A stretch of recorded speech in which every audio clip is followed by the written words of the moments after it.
we came across the concept of a lattice associated with a crystalline solid. A crystalline solid has these atoms, a collection of atoms which are organized periodically in the crystal, and we replace this with a lattice of points. And we had shown one of the ways is to say take the points in between these two atoms and you will get a lattice, which is a geometric collection of points in space. Okay. That is one way of doing it, and on each of these geometric points then you can put this collection of atoms and you will generate the crystalline solid. That is one way of defining the lattice.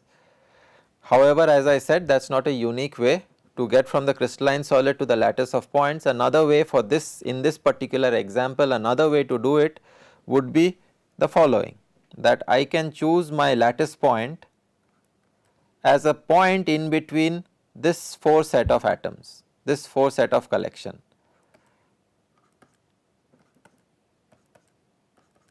And this I can do it infinitely because I am assuming this is an infinite set, though I have not drawn it like that. This I am assuming this is an infinite set. So, therefore, I can get from here I can get my lattice. Another choice of my lattice are these points.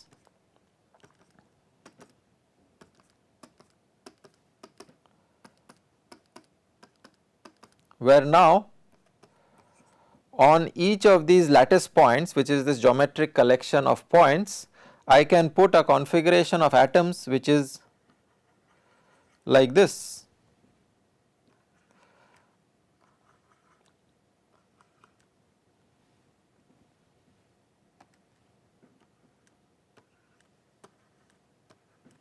That I can put this configuration of atoms such that the center of this configuration of atoms sits at these lattice points, and then I will land up with this combination of the lattice plus this is called as the basis,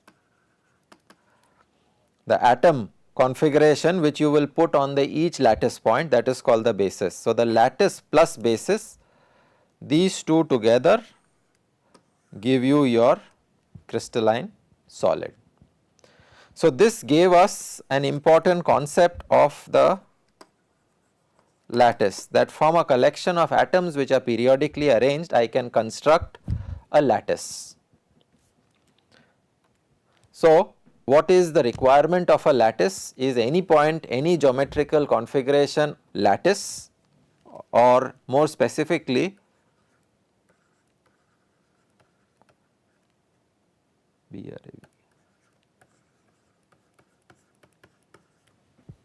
that from a crystalline solid I want to first get something called as a Bravais lattice. It is not any collection of points, but there is should be some particular requirement of the geometric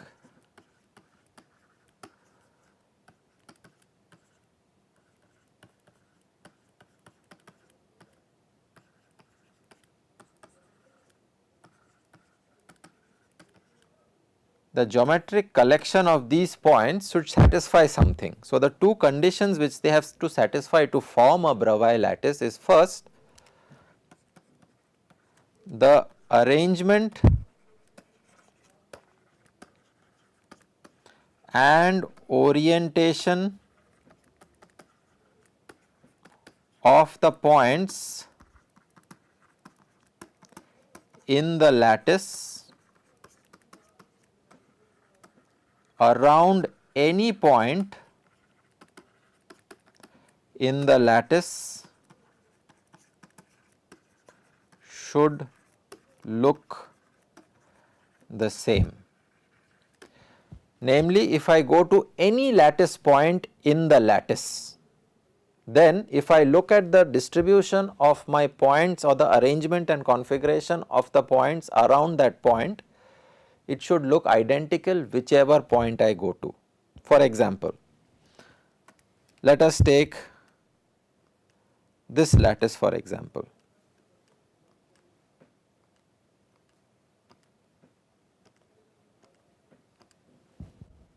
Now, if I go to this point and I look at the arrangement of the lattice points around it, it looks exactly identical compared to this point or to this point. If I go further, if I keep on extending it, these are considered to be infinite lattices.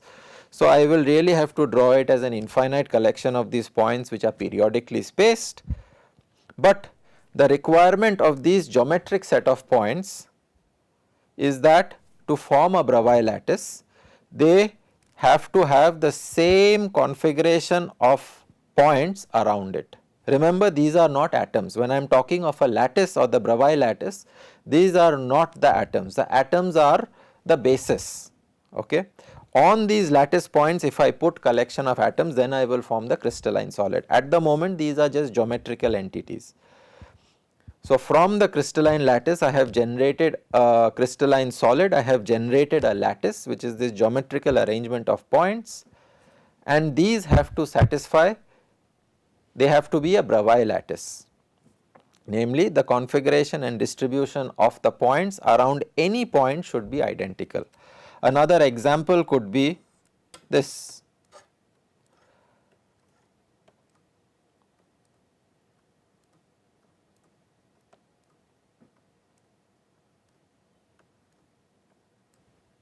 Here also, if I go to any point and look at the distribution of points around a given point, it looks exactly identical. Whether I choose this or this or this or this, any point in this lattice will look exactly identical.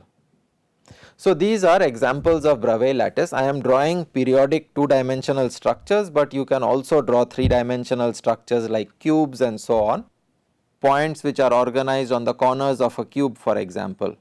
A lattice which is formed by points at the corners of the cube. I can consider this arrangement of atoms which are at the corners of a cube, and similarly this will also be a lattice. This will also be a Bravais lattice.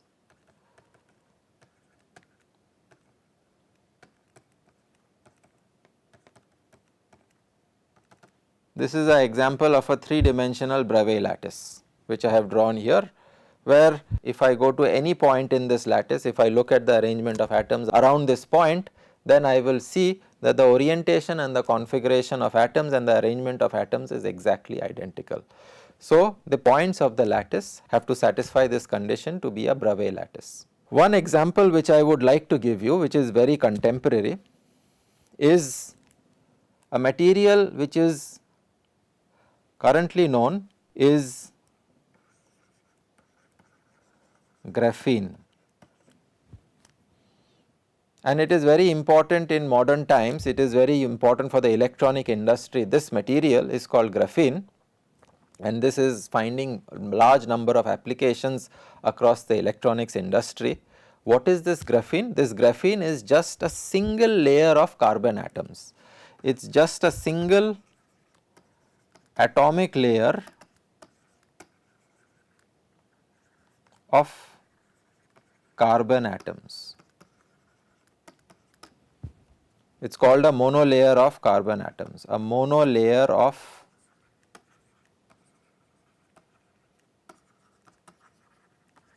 carbon atoms, where the material is only one atom thick. The graphene is just one carbon atom thick, and it is just a layer of these one atom thick carbon atoms. And what is the structure of this graphene? The structure of this graphene is that these carbon atoms are arranged in what is called as a honeycomb lattice. These are the carbon atoms which are actually bonded to each other.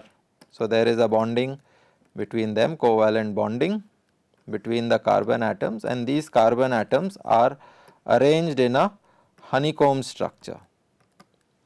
And this structure is very, this system is very important, has some amazing properties.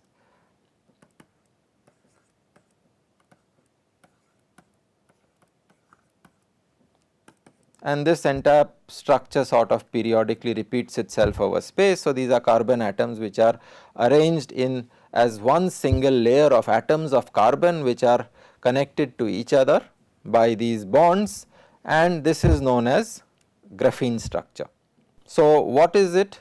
You have now a lattice. So, this is the collection of atoms, this is the crystalline solid formed by atoms. So, if you want to make a lattice out of it, I can break it up into points, let us say, which are sitting at each carbon atom. So, the lattice will be this.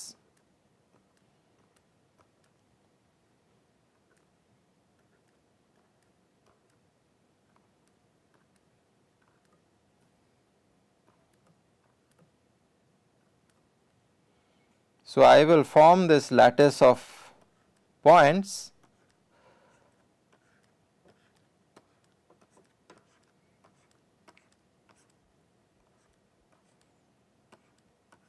and then on each of them I can put a carbon atom, and then I will get the, if each of these lattice points I put this carbon atom, then I will get my graphene structure. The question is that whatever I have formed out here, this lattice of points that I have formed, is this a Bravais lattice? Namely, if I go to each of these points in the lattice and I look at the distribution of points around it, or the configuration of points which are present around it, is it identical to every other point in the lattice? And if it is identical, then of course I have a Bravais lattice, but if it is not identical, then this cannot be a Bravais lattice. So, you can choose actually 3 points.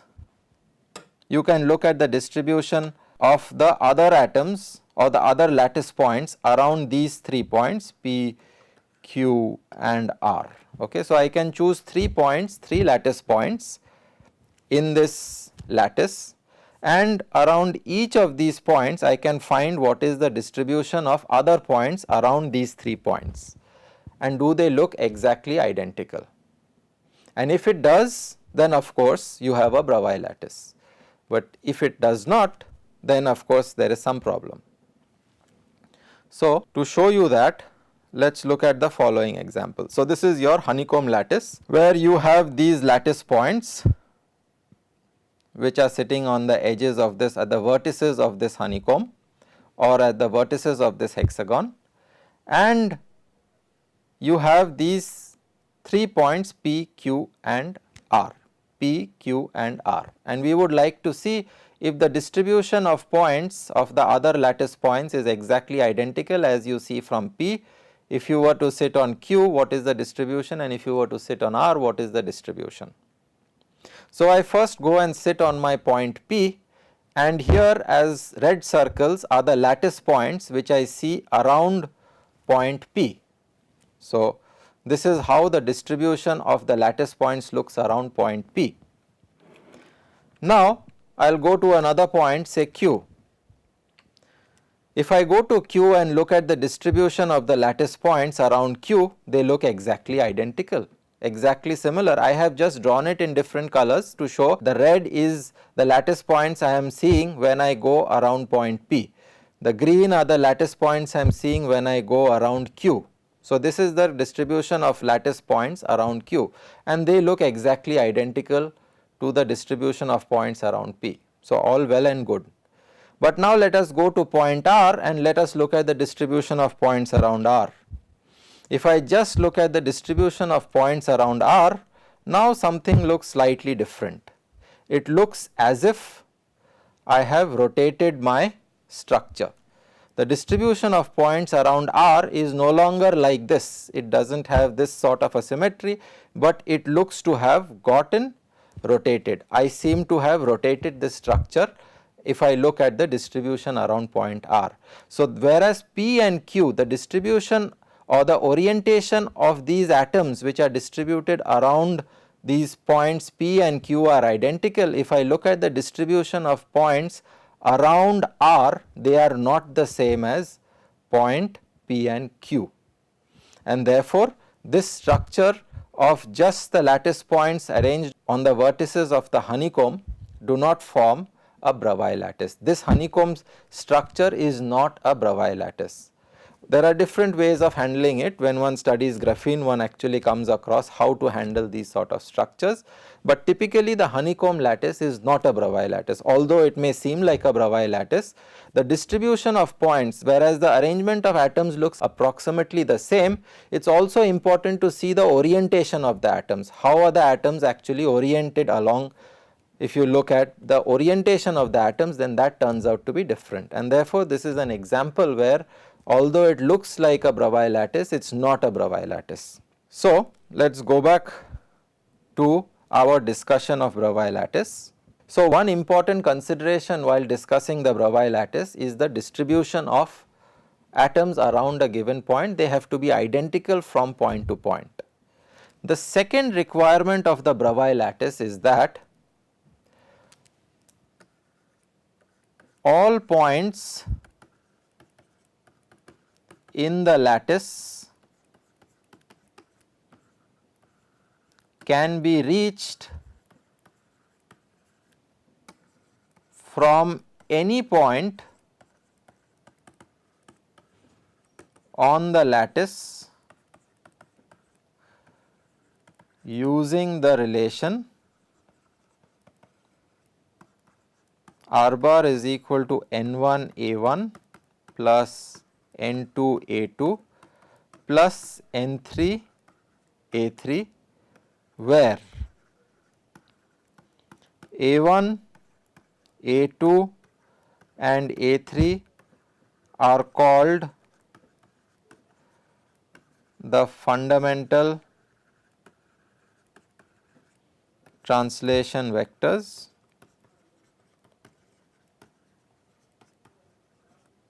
and N1, N2, N3 are integers. They can be positive, negative, 0 integers, does not matter. The idea is that if you have a Bravais lattice, then you can go from any point on the Bravais lattice and you can reach any other point on the Bravais lattice by using this relation. To give you a simple example in 2 dimensions, what this relation means in 2 dimensions, let us take a simple Bravais lattice.